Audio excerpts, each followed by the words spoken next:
It is my eager expectation and hope that I will not at all be ashamed, but that with full courage, now as always, Christ, who is God incarnate, Christ will be, now some of the translations are honored, magnified, will be made much of. Christ will be honored in my body, whether by life or by death. Okay, now pause there.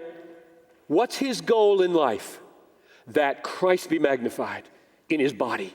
When his body talks, when his body looks a face, it makes a face, when his body stretches out its arms, when his body walks, everything he does in his body, I want Jesus to look good. That's the point. I want Christ to be honored, magnified, made great in the world.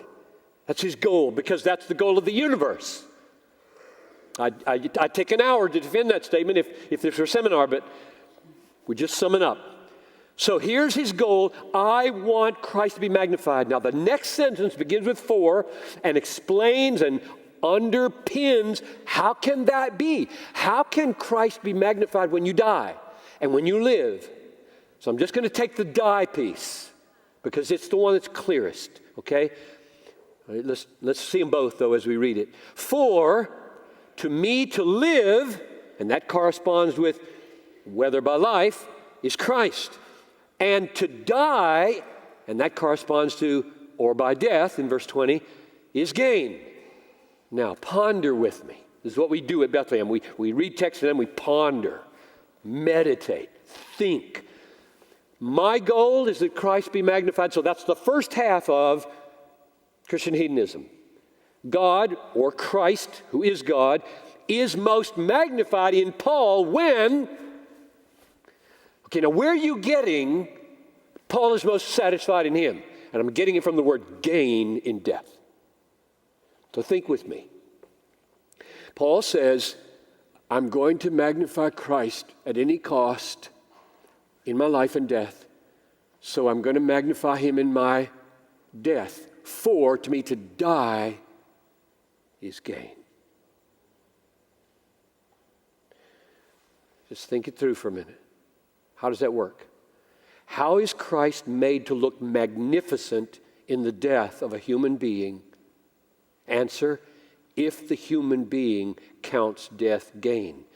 But now we're assuming something. We're assuming verse 23.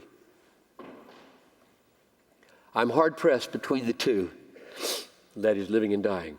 My desire is to depart and be with Christ. That's what death will mean for Paul. Okay, now we know what gain is. Gain is Christ.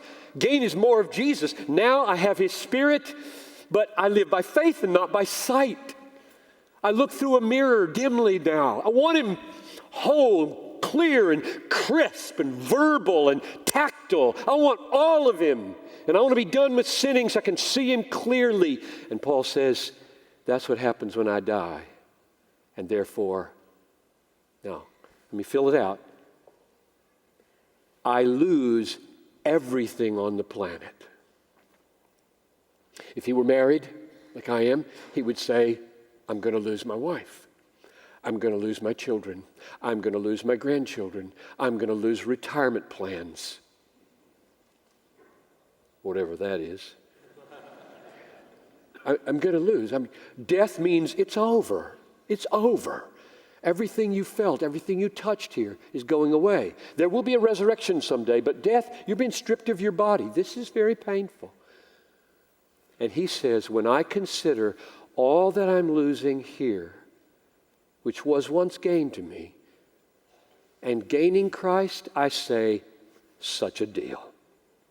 Which I just take to mean he's more satisfied in Jesus than he is the world. I don't know any other way to make sense out of gain. So, that's where I get it. Christ is more magnified in Paul's death because in death, Paul is more satisfied in Christ than anything. And that makes Christ look really